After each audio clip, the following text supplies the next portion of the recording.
안녕하세요.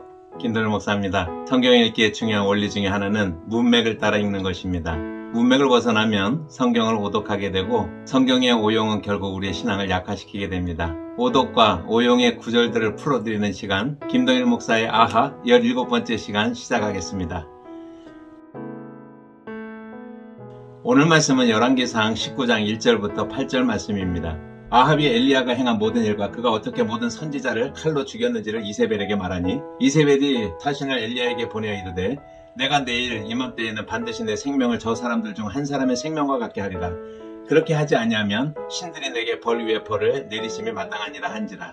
그가 이 형편을 보고 일어나 자기의 생명을 위해 도망하여 유다에 속한 브엘세바에 이르러 자기의 사환을 그곳에 머물게 하고 자기 자신은 광야로 들어가 하룻길쯤 가서 한 로뎀나무 아래 앉아서 자기가 죽기를 원하여 이르되 여호와여 넉넉하오니 지금 내 생명을 거두시옵소서. 나는 내 조상들보다 낫지 못하니이다 하고 로뎀나무 아래서 누워 자더니 천사가 그를 어루만지며 그에게 이르되 일어나서 먹으라 하는지라. 본즉 머리맡에 숯불에 구운 떡과 한 병 물이 있더라. 이에 먹고 마시고 다시 누웠더니 여호와께서 천사가 또 다시 와서 어루만지며 이르되 일어나 먹으라. 내가 갈 길을 다 가지 못할까 하노라 하는지라. 이에 일어나 먹고 마시고 그 음식물의 힘을 의지하여 40조 40야를 가서 하나님의 산 호렙에 이르니라.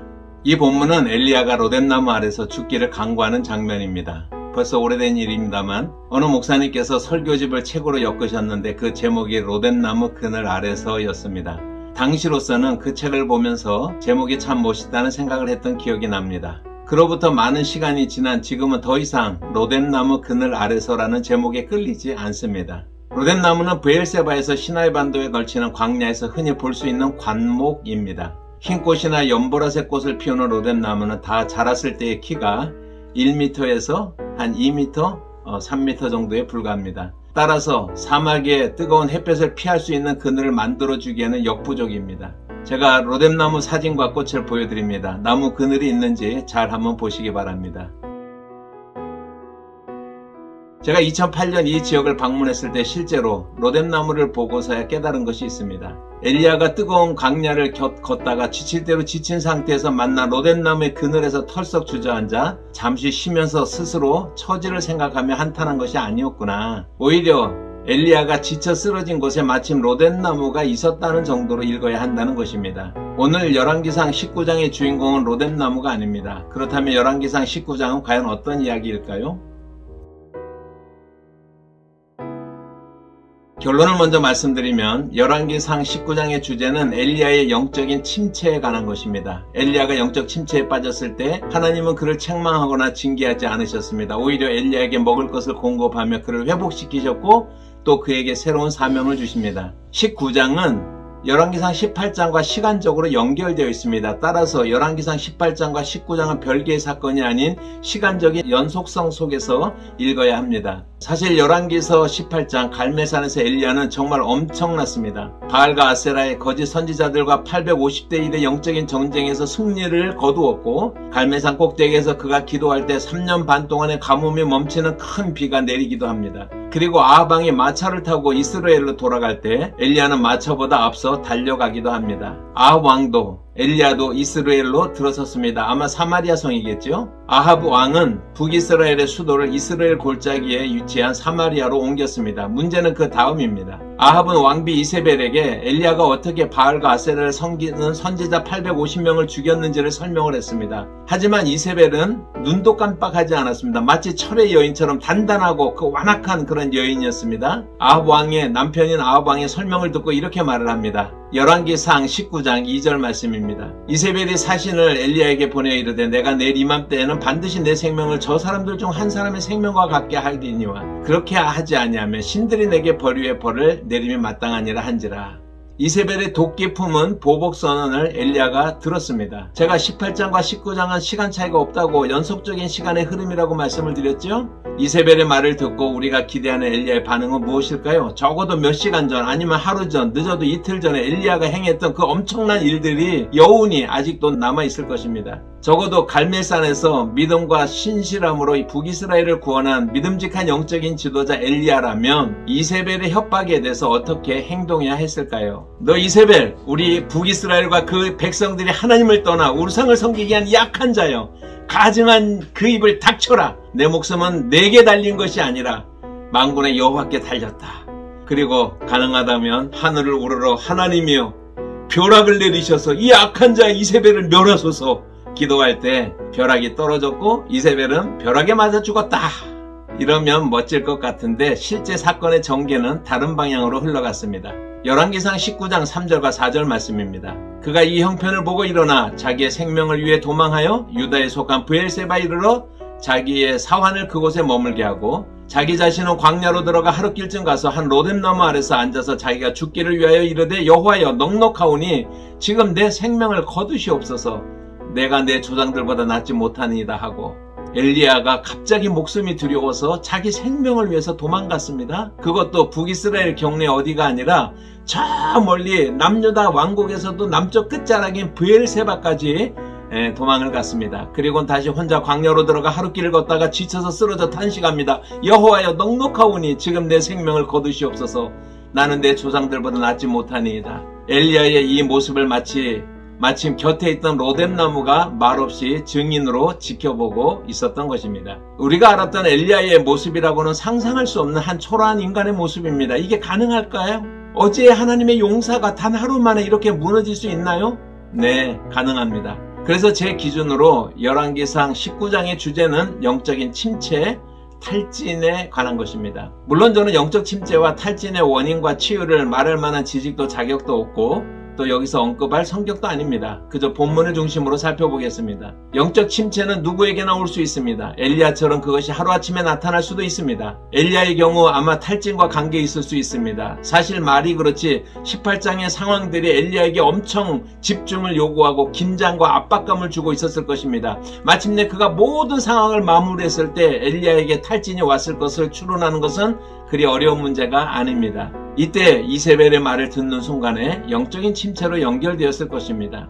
저는 이렇게 영적인 침체에 빠진 엘리야를 대하시는 하나님을 보며 놀라운 위로를 느낍니다. 열왕기상 19장 5절부터 8절 말씀입니다. 로뎀나무 아래서 누워 자더니 천사가 그를 어루만져 그에게 이르되 일어나 먹으라 하는지라. 본즉 머리맡에 숯불에 구운 떡과 한 병 물이 있더라. 이에 먹고 마시고 다시 누웠더니 여호와의 천사가 또 다시 와서 어루만지며 이르되 일어나 먹으라. 내가 갈 길을 다 가지 못할까 하노라 하는지라. 이에 일어나 먹고 마시고 그 음식물의 힘을 의지하여 40주 40야를 가서 하나님의 산 호렙에 이르니라. 하나님은 이런 엘리야를 책망하지 않으셨습니다. 오히려 엘리야를 만져주십니다. 그리고 엘리야를 먹여주십니다. 저를 포함한 우리들은 엘리야와 같이 영적 침체에 빠진 사람들을 정죄하고 손가락질할 때가 얼마나 많은지 모릅니다. 하나님을 배반한 도망자, 신앙을 버린 사람, 하나님의 은혜를 까먹은 사람, 은혜를 배신으로 갚는 사람. 그러나 하나님은 엘리야에게 그렇게 하지 않으셨습니다. 5절에 지쳐 쓰러져 잠들어 있는 엘리야를 천사가 어루만지며 말합니다. 일어나서 먹으라. 6절에 엘리야가 일어나 보니 머리맡에 숯불에 구운 떡과 물 한 병이 있어서 먹고 또 쓰러져서 또 잠이 듭니다. 7절에 보니 천사가 또 다시 와서 엘리야를 어루만지며 말합니다. 일어나서 먹으라. 8절에 엘리야가 기운을 차립니다. 그리고 41일 걸어서 하나님의 산 호렙에 이르게 되는 것입니다. 열왕기상 19장 전체를 다 자세히 다룰 수는 없고 11절부터 13절만 좀 더 보겠습니다. 열왕기상 19장 11절부터 13절 말씀입니다. 여호와께서 이르시되 너는 나가서 여호와 앞에 산에 서라 하시더니 여호와께서 지나가시는데 여호와 앞에 크고 강한 바람이 산을 가르고 바위를 부수나 바람 가운데서 여호와께서 계시지 아니하며 바람 후에 지진이 있으나 지진 가운데도 여호와께서 계시지 아니하며 또 지진 후에 불이 있으나 불 가운데도 여호와께서 계시지 아니하더니 불 후에 세미한 소리가 있는지라.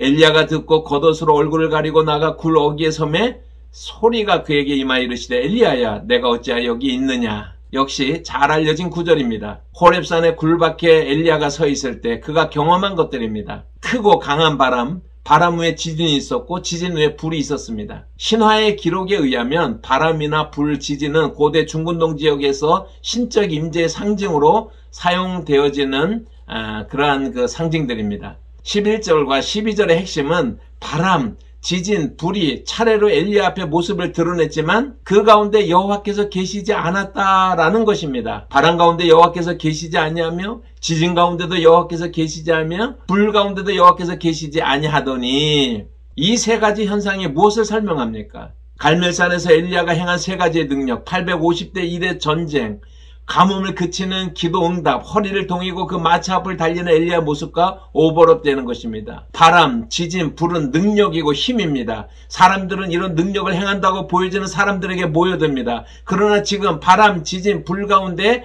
하나님이 계시지 않았습니다.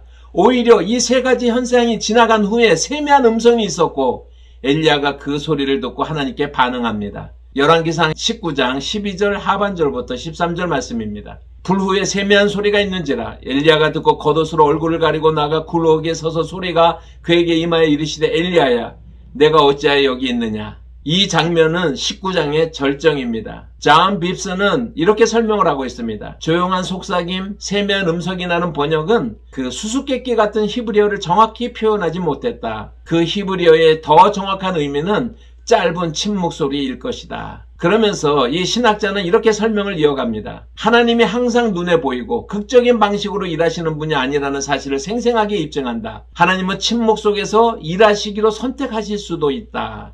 저는 이 설명에 동의합니다. 지금까지 열왕기상 19장의 의미를 살펴보았습니다. 19장의 내러티브에서 로뎀나무는 중요한 것이 아니라 이 전체 이야기의 우연한 증인일 뿐입니다. 사실 오늘은 잘못 해석한 것을 바로잡기보다 로뎀나무를 핑계로 제가 받은 은혜를 함께 나누었습니다. 열왕기상 19장 영적 침체에 빠진 엘리야와 엘리야를 회복시키는 하나님의 이야기입니다. 그리고 그 이야기가 저에게 오래도록 은혜였던 것처럼 오늘 이 이야기를 들으시는 모든 분들에게도 이 말씀이 은혜이길 바랍니다. 감사합니다. 다음 주에는 김동일 목사의 아하 18번째 시간으로 마가복음 3장 31절부터 35절을 본문으로 부모 형제를 버리고 나를 따르라는 말씀에 대해 설명드리겠습니다. 감사합니다.